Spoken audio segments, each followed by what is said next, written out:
Welcome to the podcast where we take a deep dive into the stories behind construction business leaders.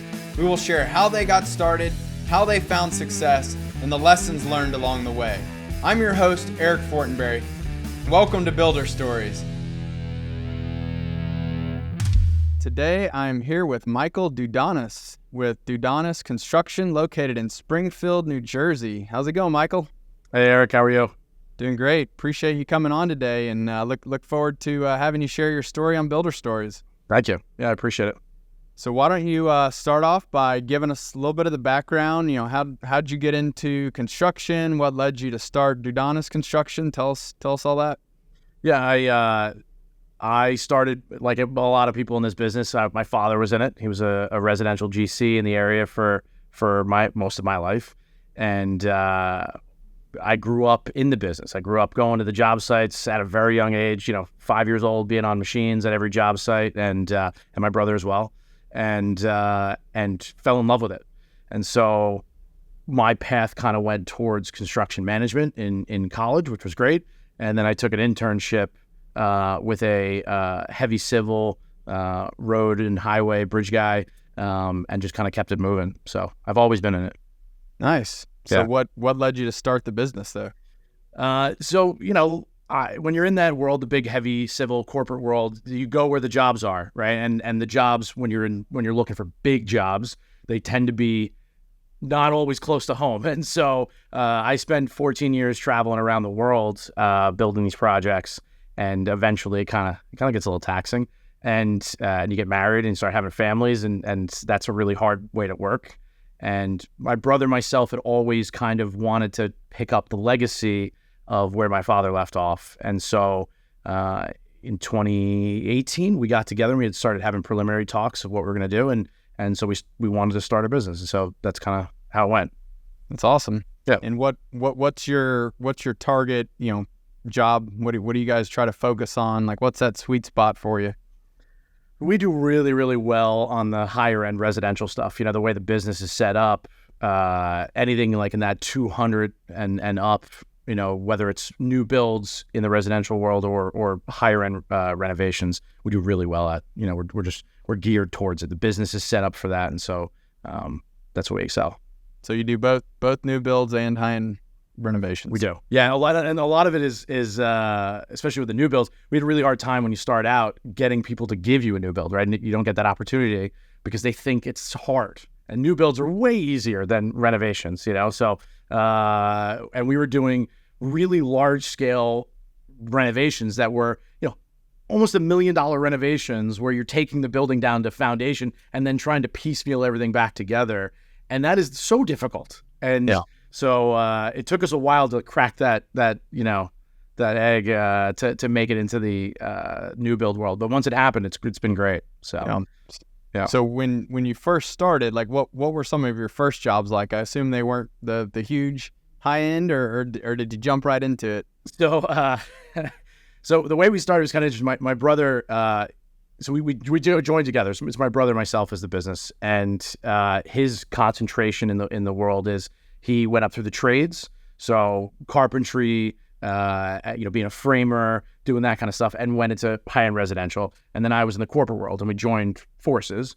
And I remember having these conversations early on and he's like, yeah, we'll do, he was working for somebody else still, and I was the only one full-time.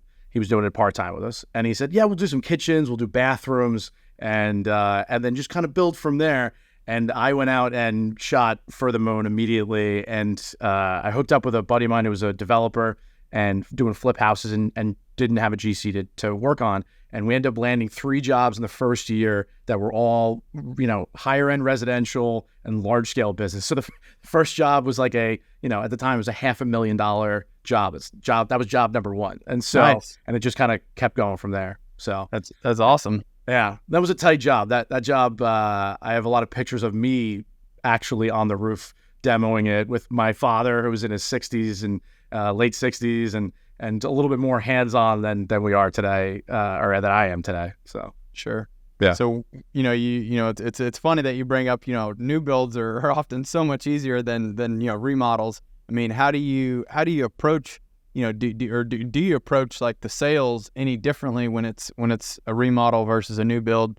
Are you doing anything different from a marketing standpoint to try to target, different audiences, or is it really kind of the same process? For us, for us, it's the same process because most of our sales aspect goes through architects. So like I always want it to be like that, be the primary focus, because to me, you're pushing the qualification of your client off onto the architect, and they have to spend money to move the architectural plan. So there's not a lot of tire kickers or, people just fishing, whereas leads that come directly to me tend to be people a little bit more fishing. And so we spend a lot of effort and time going towards architects and making sure that we get on their referral list, which has been great, super, super helpful. And so when that works out that way, when you do that, it's kind of the same thing. And especially large scale renovations and new builds are, for us, we treat them the same way from a sales perspective, which is great. Sure. Yeah. And is that where the majority of your leads are coming from? Is referral from the architects, or where else are you getting leads? I think at this point we're about 90% architectural referrals, and then the last 10% is repeat customers or every once in a while we get sort of like client referrals and stuff, which is good. So we've done about 60 projects over the last 6 years, and so I think it's going to start increasing on the client referrals and decreasing on the architectural, but I still spend a lot of effort on that. To me, that's my primary focus always is architectural referrals. Yeah, that's great. How would you recommend, if someone wants to try to kind of start getting in with more architects, what do you recommend they do to try to, find their way into that? Cold calls. I got over it. I said, I have to do this. And, when you try to start a business, you have to get over that fear of putting yourself out there and calling, right? It's like dating, right? In the back of I think we're both some of the old, we didn't have necessarily the apps and stuff. And so you have to put yourself and rejection is there. And so I just cold call and say, hey, I've got a project going on. Why don't you come take a look at it? And then once you're in your world, it's great because I'm more comfortable in that world. I could talk all day long on a job site about what we're doing and why this is complicated and how we overcame the problem. And that's what I think an architect in the end is going to want to know. That's how they're going to want to put, give their referral, is if they trust who you are and what your ability is. And so if they can physically see that ability and understand your passion for it and what you're doing, for me, it's great. So So how many architects would you say are referring to you on the regular? We've got about 6 right now. And we change. It's the stable's kind of gotten bigger and smaller, right? So some architects, it's just like clients. Sometimes you just got to weed people out and say, this is an architect that I'm never going to get a job from, and it's just never going to work. Or you just don't fit personality-wise, or whatever it is, or their clientele tend to always not be something that works for you and where you're at in your business. And so you just keep trial and error. And so of those 6, we usually get, I'm probably about 15 leads per architect per year, which is great. And if I can land, 3-4 of them per, that's phenomenal. Yeah. So. Are there given your experience working with so many different ones, do there's certain kind of characteristics or traits or styles that you think work better with you? And, are there some that you just I don't know if I really want to work with this guy, or maybe they attract the wrong clientele, or? Look, I like people who are nice and nice to me, nice to the clients, nice to Wayne. And that's for me, that's for the most part, we can handle, we're problem solvers. So we make things work usually. But from an architectural side, architects can tend to be, right? They're artists. And so you've got to work with a different personality. They work in a perfect world where everything is perfect. And your job is to try to overcome that inability to create perfection. You just can't do it on the construction, on the actual field side. So I don't know. It's a tough question. Yeah, I got you. So, tell us a little bit more about kind of what does your sales process look like, from new lead comes in to all the way to, signed, customer, they're going into construction. So the way we handle it is usually architect send an email or give us contact information and plans. And my first process always is immediately to take those set of plans and send them out to, for us, we use a local lumber yard who does our window and door takeoff and pricing immediately. And then from there, I go right into contacting the owners and just saying, introducing myself, how are you doing? I'm going to be working on your project or on the proposal. And then, you can expect to hear back from me in like a week or two, and we'll set up an on-site. And in that meantime, what I try to do is do all the takeoffs in Stacked, which is what we're using for our on-screen takeoff currently, and until JobTread comes out with an on-screen takeoff. And then that way I go into that meeting knowledgeable. For me, showing up to there's a lot of clients or contractors out there that will go into that first meeting without even having looked at the plans. And then you're learning it on site with a client. And to me, I think it lacks professionalism. And so, and also you miss things that way. So like I try to be prepared as much as possible. So once that happens, we have that meeting, we'll then create an estimate in JobTread. And so over the years, what we've done is created a template, an estimating template, so master proposal that is all templated out using cost catalogs and everything in JobTread. And so I can immediately click on it and it brings everything in. So everything but the whole thing, the whole 9 yards, every possible thing in construction, all cost coded out with everything all broken down. And so that way I'm weeding out what I need to weed out. So it's like a checklist for me so I don't forget something in my estimate. It's great. It's a great little process that we've developed over the years. One of the main reasons why we did it at the beginning is because if you're going to try to transfer that information to, say, an in-house estimator or a project manager to help you bid, it's easier if he sees everything or that person sees everything and then has to whittle down versus trying to teach them to constantly remember something. No matter who you are, you're going to forget something. And so it's much easier to reduce or deduct than it is to add, typically, in my opinion. So, and then once we send it out, or once we're done, obviously, we send out the full proposal and then have an insight meeting to review it. And so our proposal is broken out. The way we particularly like to do it is everything is broken out individually by cost code and with full descriptions of what's included and then pricing. And I use that as a schedule of values to then invoice on the project. It's really, over the years, there's a lot of people that do things differently. They do milestone project stuff. But for us, I like doing the broken out schedule of values because it provides us as a team an incentive to keep revenue flowing. And then it also, there's a bit of transparency that happens with a client where they can see everything because I can give them a bid and say, okay, this month we did 50% of the framing, and they can go outside or look at their job and say, yeah, I agree, 50% of the framing is done. And so there's like an immediate level of trust that you don't have to overcome. Whereas when you do milestone billing, you're constantly trying to overcome that like potential trust factor. And it's worked really well. Clients love it. So that's great. I hear all the time, like people like, they want to just kind of dive in and they're just every job, they're recreating the same thing over and over. And it's like, when I ran the construction company, I can't tell you the number of times, like almost every time we overran the budget, it came back to, oh man, like I forgot to add that equipment we needed, or I forgot the permits, or I forgot. It's like, man, like that's why starting with a template and then removing what you don't need is just so much easier. Oh, yeah. And I try to tell people, like every single minute you spend investing in your template is going to save you so much time and money, down the road when you're actually using it. But it's, I'd say my number one place, and I think that's where everyone should really start, with JobTread, is like building out those templates. 100%. And then, I'm in a couple of builders and contractor groups around the country, and I have talked, I tell everybody about how easy it is to do it in JobTread. And I mean that, truly, like it's an unbelievable way to handle it. I've used every software there is out there over, 20 years in the business. And JobTread by far for us just makes sense. It's just super easy for me to bid. And that's the estimate. You have more influence on a project and the revenue or the profitability of a project on paper during the estimating process, right? So the moment a project starts being built, your sphere of influence, your ability to influence the profitability decreases as you go, right? And so if your estimate is good and is accurate and can be as dialed in as possible right from the beginning, it makes it much easier to stay profitable. So yeah.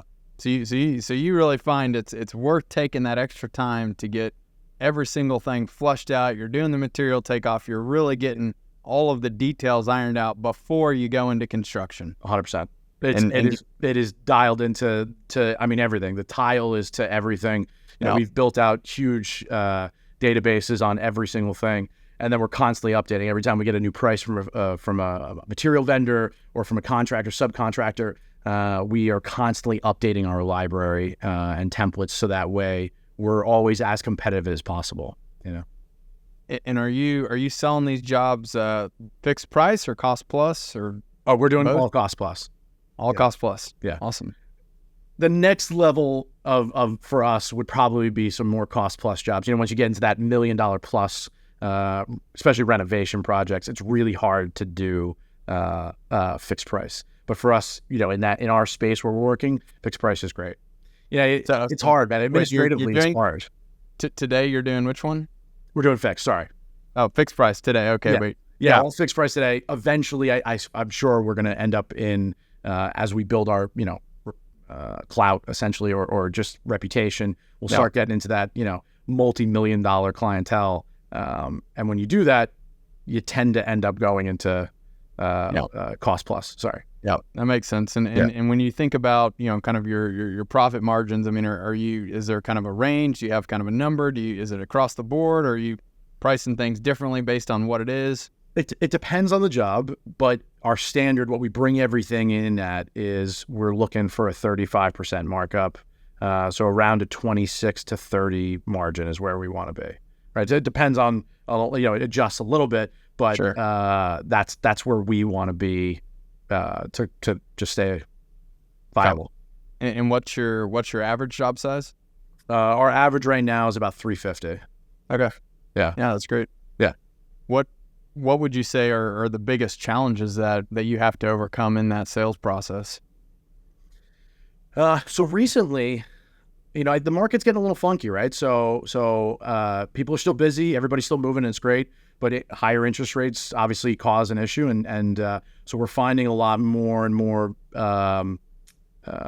homeowners are having a tough time swallowing those larger projects, right? Because it was different when money was essentially free, and you're loaning or borrowing $1 million at 8-9%. It starts making a real big difference. And so what we found out recently, and one of the big pain points that we're having, is trying to overcome that dollar aspect and still getting them what they want. So we've been doing a lot more phasing of projects and working with clientele to phase or adjust their stuff with the architect, post initial bid.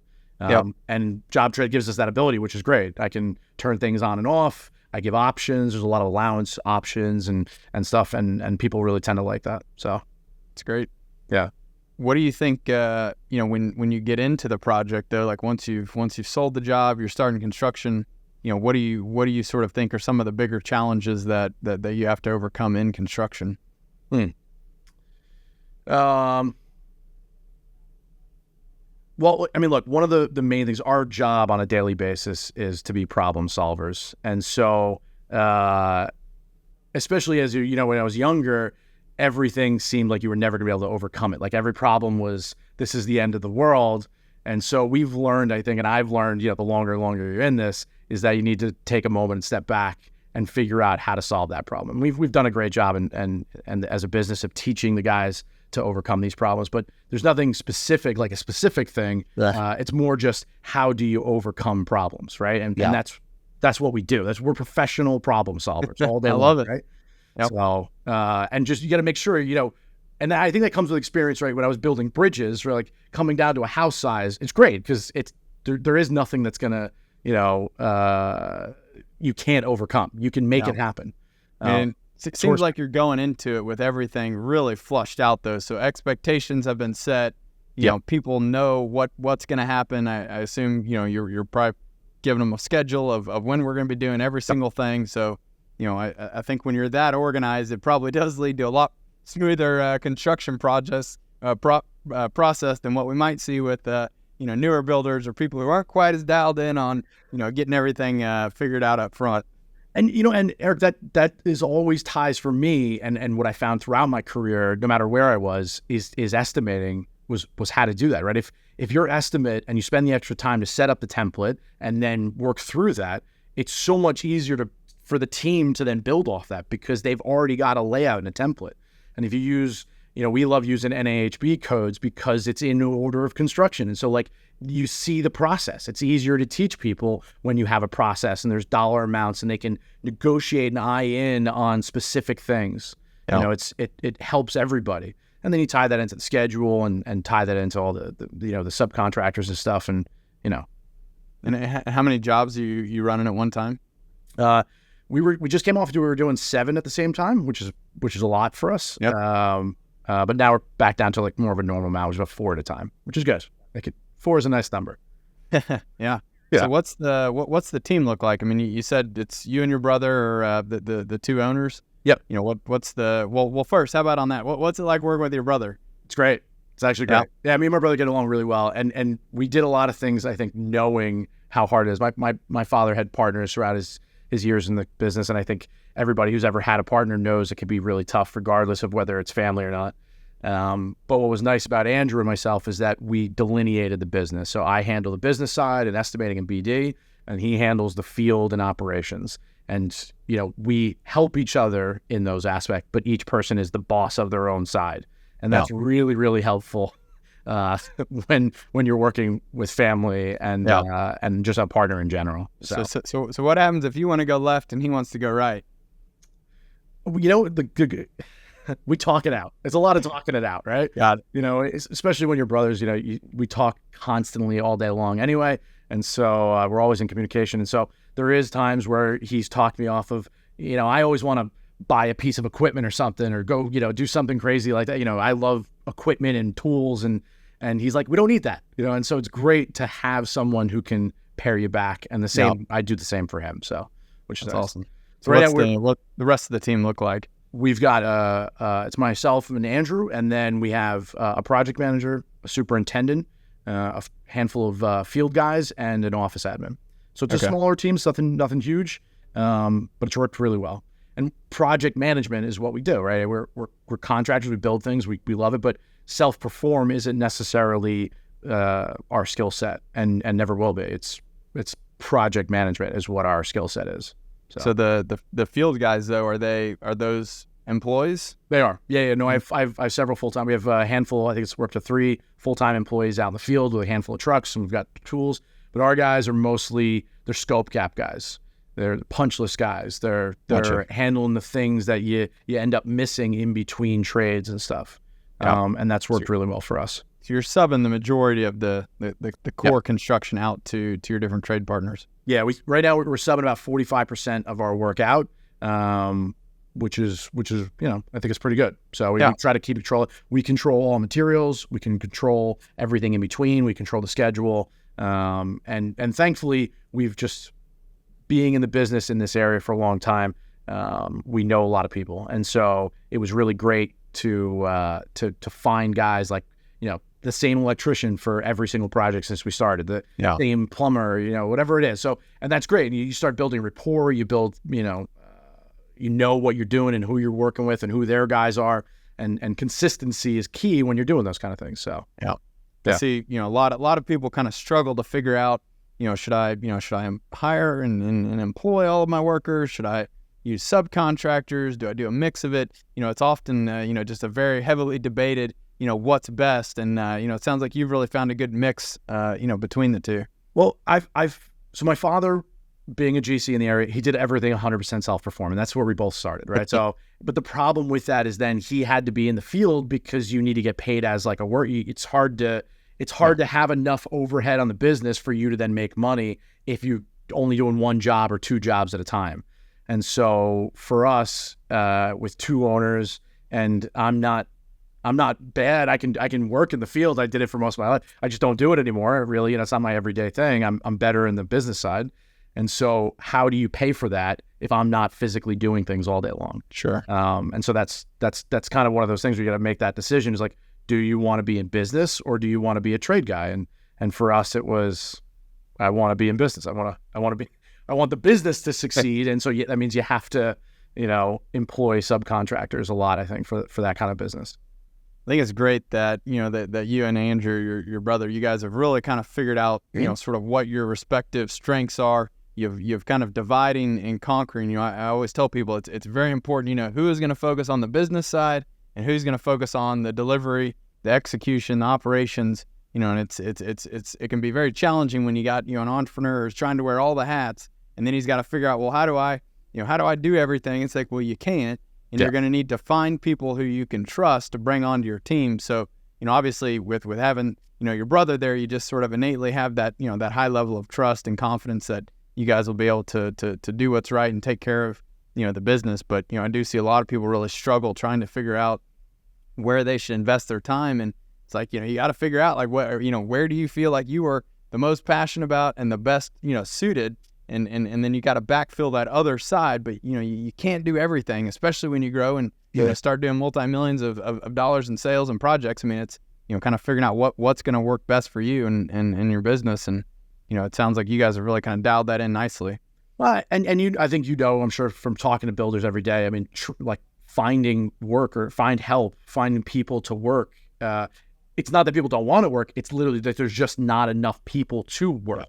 And so how do you do that? And then the problem is when you take, and what we always found, especially this is the problem I think my father always had, which was, when you're doing everything, you're never good at anything, right? Yep. Like you're good, but you're not necessarily the best at anything. And so you lose in efficiency everywhere. And so like I'm hiring sheetrockers because that's what they do all day long. And so I know when they're going to be done. I know how long it's going to take. I know how much it's going to cost. And so like everything is perfect every time because they do it. That's all they do, right? Their efficiency is perfect. So, whoever my trades are. If we did it, we're doing it every couple months, right? Or whatever. And so how do you build that kind of muscle memory of doing something when you're not doing it every day? It's just not possible.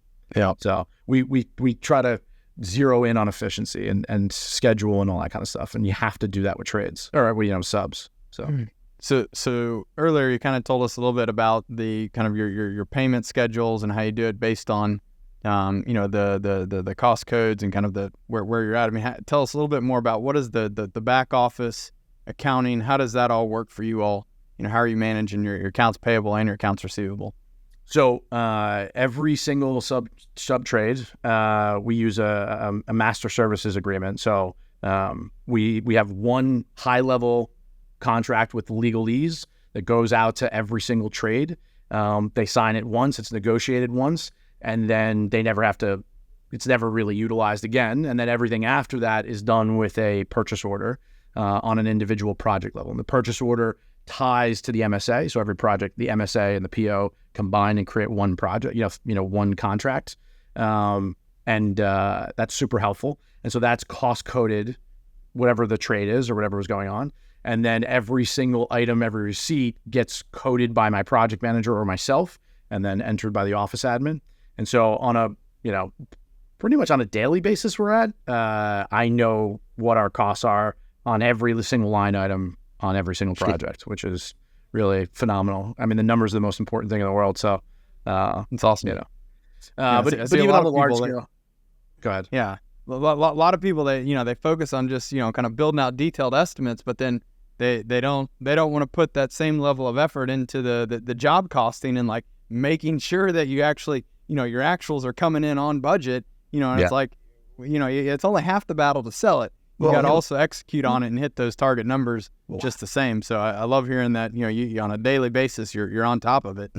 And so, an office admin was like probably the greatest position I ever filled in our company, because before that, for me to do it, or even the project manager who's also trying to run his aspect of it's so hard to do that. And an office admin is typically, not that I, but they're lower from a cost perspective on the company, like a burden on the company. And they're probably one of the most important roles because of the things that they're able to do. I mean, data is king in this particular case, right? Your estimates, are based typically on previous projects, right? You can start seeing trends and lines. And so if you don't have that data, how do you make sure that all of your estimates are keeping up to date and that you're staying competitive? So it's a super important role.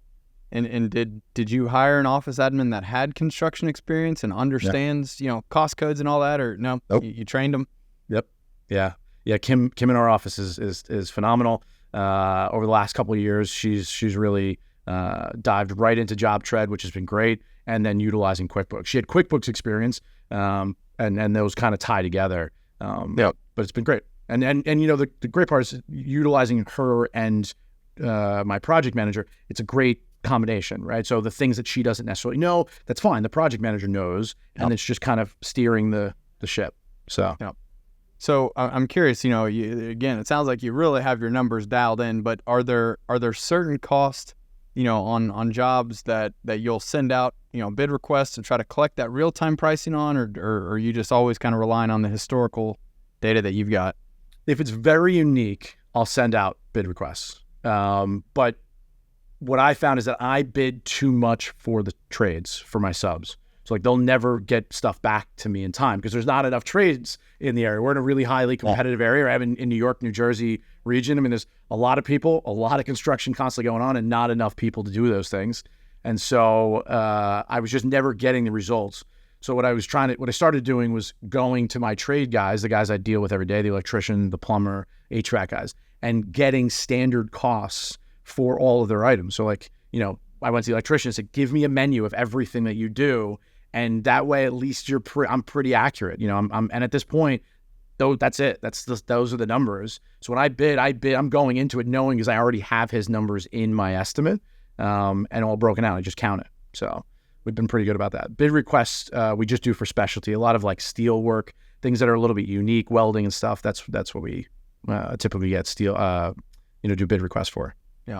And you said you've got a good relationship with a local lumber yard. Right. We do. Yeah, we use Kukin Brothers. It's a little shout out to them. They're great company. Been around for 150 years. Family run business. All the Kukin Brothers are still in ownership of the business, and they handle everything for us from that perspective. So when you find a good vendor, that really helps you out, it can be life saving. It's gonna be business changing. Yeah. So no, 100%. I mean, it's like you might as well tap into those resources. I mean, they're there to help you. Flush out exactly what you need because they want to sell it to you. So, again, no reason not to leverage those vendors out there. Yeah. What would you say has been the biggest challenge to scaling the business over the years? It's usually me getting out of my own way, right? Like when you're starting out and you're so reliant on doing everything yourself, and so it's hard to scale when you're only one person. And so I always feel like I'm taking on too much. And so over the last couple of years and with the help of some builder trade, groups and stuff that I'm in, it's kind of starting to come to the realization like, hey, Mike, you can't do everything. You have to find people. And that's where, the office admin came in. That's where the project manager or the superintendent, every hire that we've had is because we get to a point where you're like, if we want to scale, you just can't do everything yourself. I know it's the realization that yes, you can do everything the best. But you need to trust other people to do it, to keep moving, and so that's been super important for us. You've mentioned these trade groups and kind of sounds like kind of some networking that you've done that's been really impactful for you. Can you tell us a little bit more about that and how can other people get involved in those? Yeah, I mean, so like everybody else, I think in this business, we all know who Matt Rissinger is, and so I was following Matt for years and watching all his videos and just love what he does and how he pushes the business forward, as a whole construction business. And so one of the groups that he had on the Build Network was a group called Breakthrough Academy, and they are a bit like a construction consulting group, and they help with like mentoring, and we do a lot of so twice a week I get together with 25 other builders and a coaches, and we go through kind of lessons and different things and have the ability to share ideas with non-competitors and talk things through. And you start realizing over these years that everybody has similar problems and some people are in different stages of that. And so, okay, hey, I solved this. Here's how I solved it. And now I'm having this problem. How did you solve that? And it's great to learn those lessons all together. It just makes things move faster. So yeah, 100%. I mean, I see all the time people, they as everybody's heard, it can be lonely up at the top, and you feel like it's all on you, and you're carrying all the weight, and it's like, man, like there are so many ways that you can actually tap into other people who have already gone through these struggles and these challenges. I think getting involved in whatever community, whatever network it may be, just finding that right group for you it's such a huge, like, just load off your shoulders to know that, like, you got this support group that you can go out and throw out any challenge. And I'm sure somebody has, dealt with this before, may at least be able to point you in the right direction. Yeah. They got something that a lot of people, they just, they kind of feel like, oh, I can't go, do the local networking because I don't want to, network with my competition. And, it's like, man, so many times that's just not the case at all. Like, I think, even local competitors can work together and can, help each other out because, at the end of the day, like, you might find some people who they don't want to do this type of job and they may just, refer them over to you, and maybe you find things that you don't like to do. I mean, like, I hear this all the time. It's like, oh yeah, we used to be, enemies and didn't want to, like, collaborate. Now we actually send each other deals. And it's like, yeah, like, there's no reason not to, network and work with others, whether it's in your local community or at a larger scale. Well, we're all competitive, right? Like, I don't know a single contractor who owns a business who's not somehow super competitive, right? Like, there's a level of ego to it, especially if you put your name on the business. It's all about competitiveness and ego and trying to beat everybody and win. And especially that's, it's so hard to win projects that it drives this fuel of competitiveness. And so it's been great to get and start talking to other builders and people to solve problems and get over that competitive nature. Yep, 100%. Yeah. It's it's something that, again, I encourage everybody, like, try to figure out how you can, network with others and just kind of collaborate, because it is a huge opportunity missed if you don't go do that. I'm curious though. So when you guys think about, kind of building out, your company, your culture, your employees, engaging with all of your trade partners, like, what do you do when kind of from a culture standpoint to try to keep people motivated, excited? How do you inspire them to go above and beyond on all your projects? Oof, that's tough, right? That's a tough one for, I think, anybody, right? Because it's overcoming the, this is just a job mentality. And look, I mean, I think I'm a boisterous, I'm loud, I'm enthusiastic, probably more enthusiastic than I should be. But I try to constantly get people excited by just talking through things. And for me, I get excited about problem solving. And so that's when I see a project, the harder it is, the more exciting. If it's a simple project, like, it doesn't do anything for me. And so we're always, as a company, trying to drive to find the unique, the hard projects, because that's where we excel, because then the team behind you gets excited about those things. So that's how we do it. And then we're always trying to do things together as a team. So, we do fishing trips or, Devils games or Red Bulls games or whatever in the, local arena sports stuff, even just going to get drinks and stuff to kind of create a team atmosphere and make everybody kind of understand that we're working in one direction. So yeah, that's great. So you said that you really look for jobs that you feel like are going to be, challenging. They're going to be a good fit for your company. I mean, are you turning away jobs? Like, do you have a set of kind of criteria when you evaluate, the job or the customer that that it's going to be a good fit for you, or it's not going to be a good fit for you? Yeah. I mean, we've over the years, there is something to be said about gut feelings, right? And so sometimes you just have a gut feeling on a client. You just say, trust me, it's worth it. It's worth turning a job down, even if you think you can't do it without it. It's worth it sometimes. If you have a feeling, don't do it.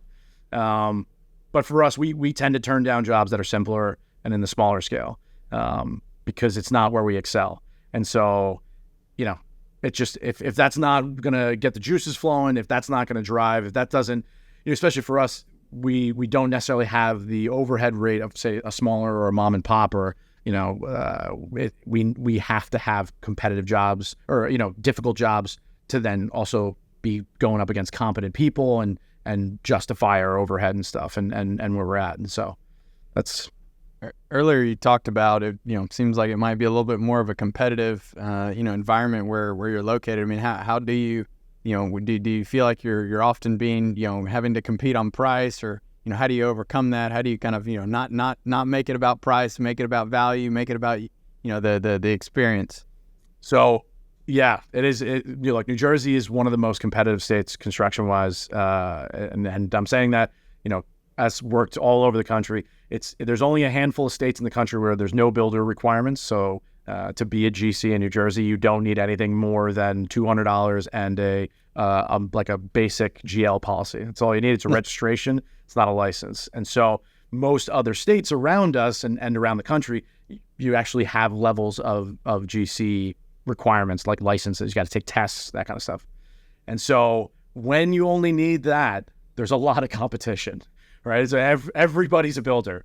And so for us to differentiate that, we really, really push hard on showing clients scheduling. We can complete projects, even difficult projects, way quicker than everybody else because of the estimating skills, because of our deep stable of vendors that are readily available that want to work with us, and just the horsepower of the team to overcome those problems kind of pushes the value. And so that's where we excel, is showing people we can get it done quicker. It might, it's going to be not the cheapest price, but you're paying for quality and speed and organization. And so that's worked really well for us.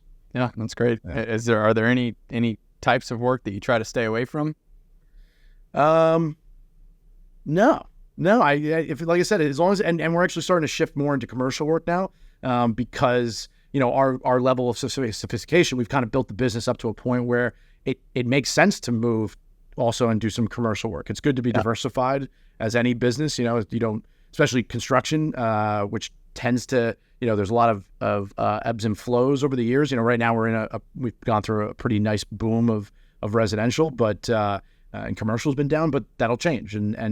So we're trying to diversify and take our processes and apply them to commercial, which is perfect. And that's what the commercial world is, right? And keep moving up the ladder of construction experience. So yeah, what do you anticipate being some of the differences between the selling the commercial work and delivering it versus selling and delivering the residential side? Well, so the good news for us, and this is actually positive and why we're doing it probably, is because on the commercial side of things, it's more about return on investment. And so there's a lot less feelings involved in what you're doing. So it's easier for us to we do really well with homeowners, and homeowners love us and we love them. But, it's hard to wrangle someone to pick paint colors, where commercial aspect, typically you're going into it with everything done, everything. And so, we just feel like we can be really competitive in that direction where our sophistication and level of detail will push us forward. So, do you think that's something though that, like, if you would have tried to go into early on, that it might not have been a good fit? No, it never would have worked in the beginning. You got to start, especially when you start a new business. For us, you got to start at the residential level. For us, at least, that was the way we wanted. We thought it was the right fit, and it did. It worked, because you can build a little differently. You need, for the commercial work, one of the difficulties is payment terms, right? On the homeowner side, you can kind of ask whatever you want. You can get deposits. You can ask for, net 5 if you want on your invoices, and make sure that you're getting paid immediately. On the commercial side, it's much harder, right? So you've got longer payment terms. You need lines of credit, and to get lines of credit and bonding, you need the accounting processes and all those things. And so typically, most people coming off the bat, like, they're not going to have that, And we certainly didn't. It took us years to push all those processes, especially from an accounting perspective, to get to the point where, it makes sense for us to go into that. Yeah, we, when I ran that construction company, we did, a lot of commercial, and, we learned the hard way. Like, you definitely got to follow their process, and they often will have their own kind of whatever process, that they want to implement. You got to jump through whatever hoops, do it on the front end though.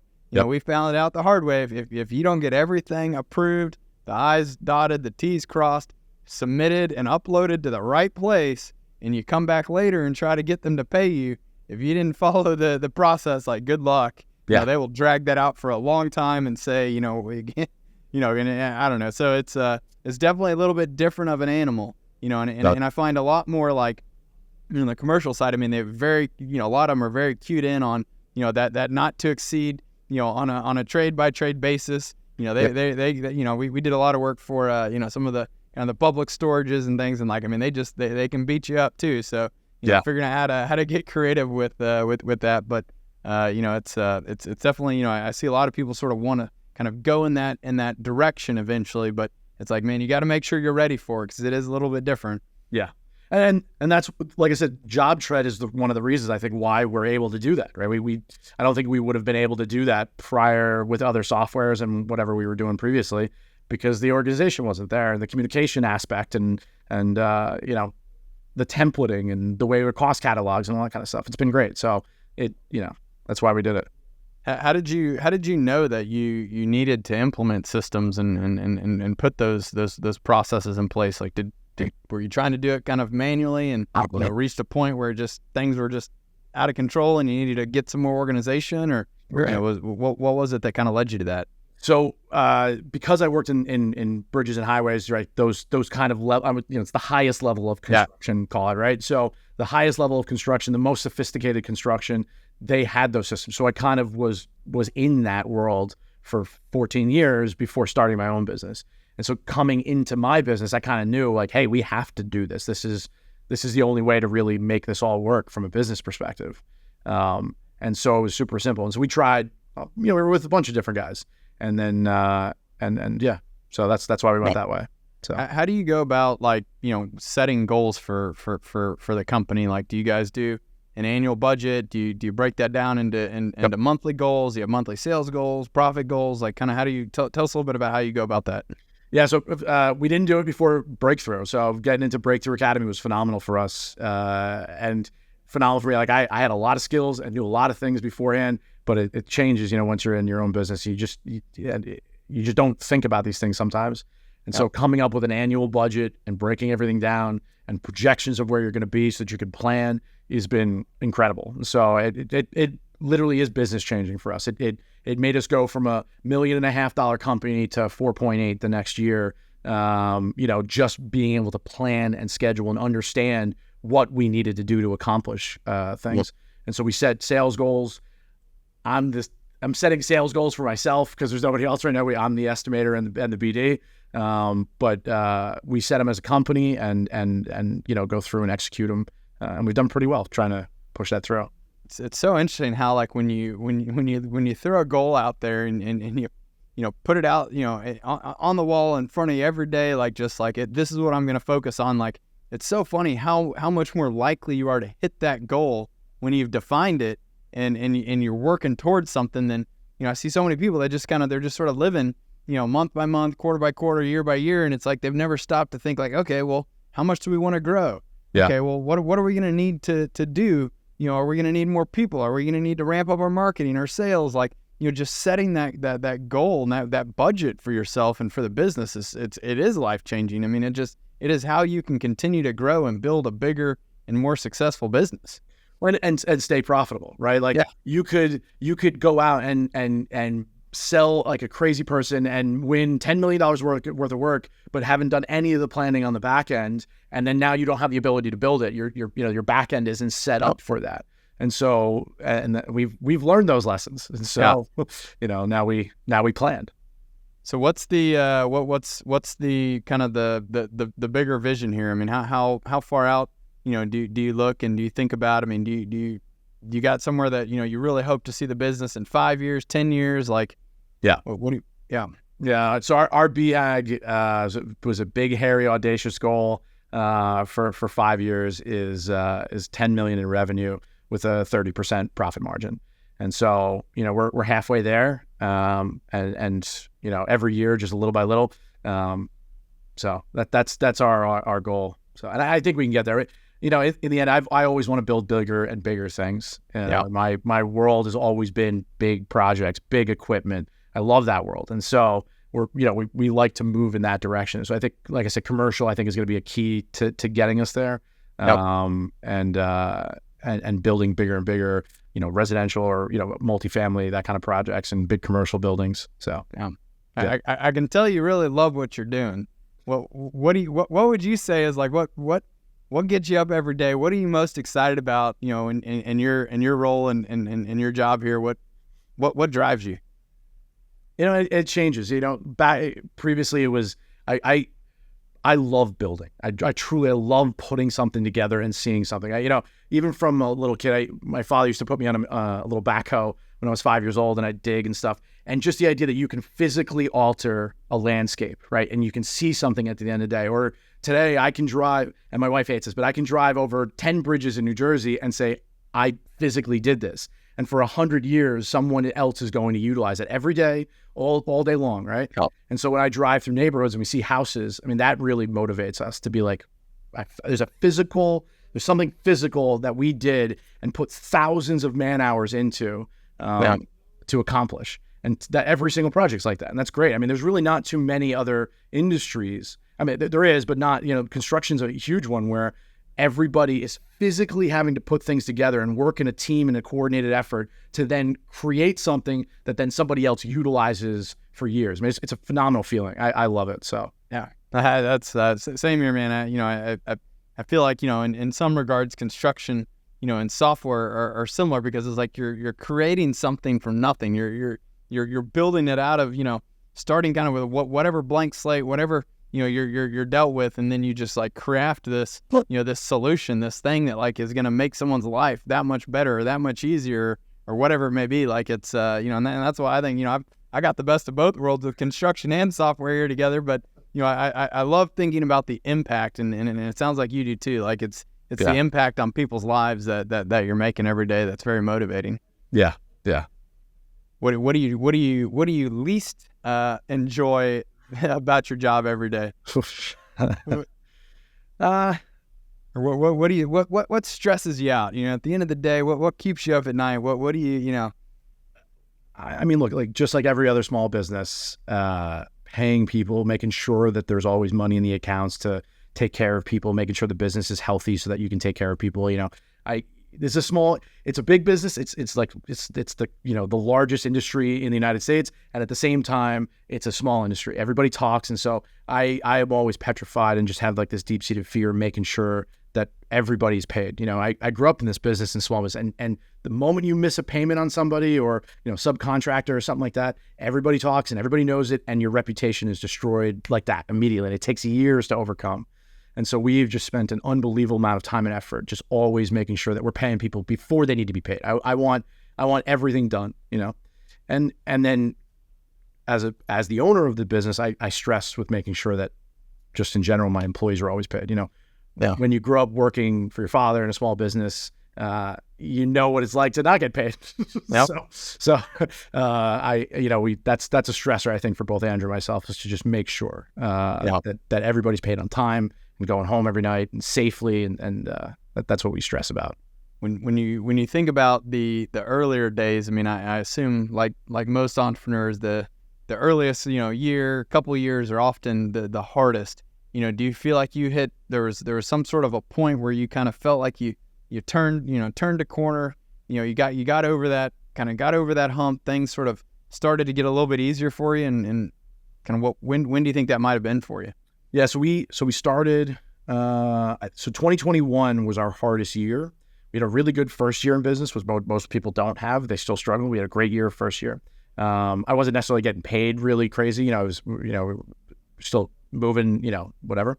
But 2021 with COVID and the escalations and not being prepared for that, really, a lot of the cracks in the business came to, you saw them really clearly. It's when you've got massive inflation that happens overnight or escalation, with lumber, a lot of people just didn't account for that. And in the fixed price world, that's crazy. Like if I bid a job in, I was bidding jobs just pre-COVID and that aren't going to be built for 6 months post-COVID now, and the price of lumber has doubled, how do you overcome that? And you just got to struggle through it. And so that year really changed how we do everything. And I remember at the end of that year, I took a vacation with my wife, a small, nothing crazy. We just needed a break. And I came back and I assembled the whole team together and we sat down and just talked about, hey, these are all the problems that we've seen over this last year. How do we never repeat these mistakes? And that little powwow, we do it every year now, which is great because that was super important to like make sure that everybody in your business understands what is, potentially going wrong and what needs to be fixed, and everybody's working in one direction. Yeah. And then we utilized that. It was like a jump. Then we jumped into BTA, and BTA helped us put some of these processes and figure out how to overcome some of these problems because everybody else is doing the same thing. And that's been super helpful. And so it's been kind of uphill since 2021, which is good. How would you say you manage your work life, your work family, balance of time? It's a difficult. It's always a struggle. Do you have kids? I don't have kids. Okay. And thankfully my wife works a lot as well. That's kind of one of those advantages. So we both work. We work quite a bit, and so you got to shut down though. I've learned over the years that I need a shutdown and a break a couple times a year. And it doesn't have to be crazy. It can just be, a couple weeks ago or whatever, I just took a long weekend with the wife, inexpensively, like whatever, down to Florida. And it was just a break in the business where you're not thinking about anything. And that has been super valuable because it gets time to recharge with your partner, and make sure that they know that you care about them. Yeah. And also you need it. You do need it for yourself when you run a business, because you're always thinking about work. I wake up thinking about it. I go to sleep thinking about it. And so it doesn't. And sometimes I dream about it. Sometimes I dream in Excel and the 3 a.m. wake ups, of stresses. So which everybody I'm sure can relate to. And so you need that break. It's been super important. I think just like you, I find that again, I definitely struggle with the balance of it all. But my wife has learned that the best way to kind of get me to sort of try to unplug a little bit is trips and vacations and things where it's like, all right, now I'm out of the house, I'm out of the office, I'm out of my city. Okay, like we're traveling, we got the kids, like those. As much as like I'm all about wanting to work hard and just go. I think it is a good good kind of thing to good practice to have, to try to take some time off to sort of recharge and think about something else for a moment, let everything kind of settle, and you come back and just attack it at a whole nother level. And also, I have a hard time disconnecting, right? As I'm sure a lot of people do when you own your own business. So what I did is I got I'm in a small office. It's nothing crazy, but this is where I work. And then when I go home, I try to not work as much as possible. But sometimes you're doing stuff, but it's a clear line of disconnect. And when you first start out, I'm starting out at the kitchen table. And so for the first 2 years or 3 years, you're in the kitchen table. And it's like, there is no delineation between working and non-working. You're just always working. Yeah. And so it's been much easier to create that separation and that balance now.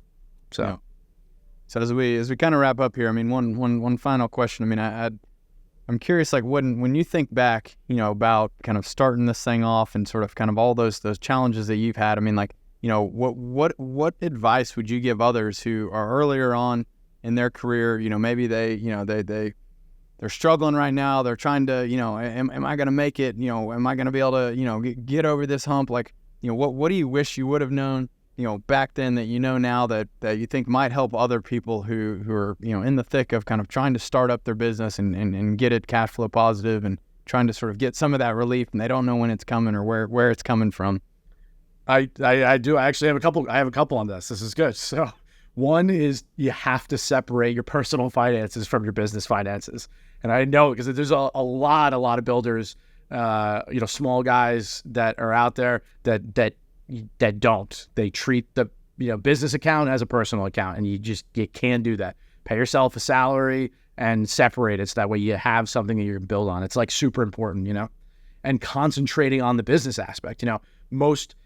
Construction has one of the highest failure ratings. It's like next to restaurants for small businesses. So it's 70-something%, fail in the first 3 years, 90% in the first 5. I mean, it's just incredible failure ratings for small businesses in construction.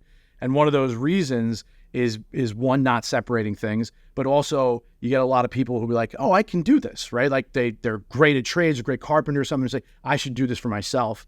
And then they concentrate only on the aspect that they already know, which is the trade, because that's what they're good at already. And they forget that really the business side, once you go out on your own, the business side is the most important side, the background, because you can find people, you can make things happen out in the field to accomplish it. But the business, if you're not familiar with it, you have to concentrate on that. And that's knowing your estimates and knowing the numbers and making sure you've got banking and lines of credit and people take, insurance and taking care of all that stuff. That's really hard to overcome for guys, and they just don't want to concentrate on it. And that is what I think makes a difference between a company that'll stay in business and somebody who won't. So, yep. Awesome, man. Well, this is, again, very, very insightful. We've touched, I think, on everything from leads and architects all the way to cash flow and accounting to family and personal life. I mean, I just, Michael, I appreciate you coming on and sharing this, and, just kind of opening up, because it's, again, our goal here is to help others.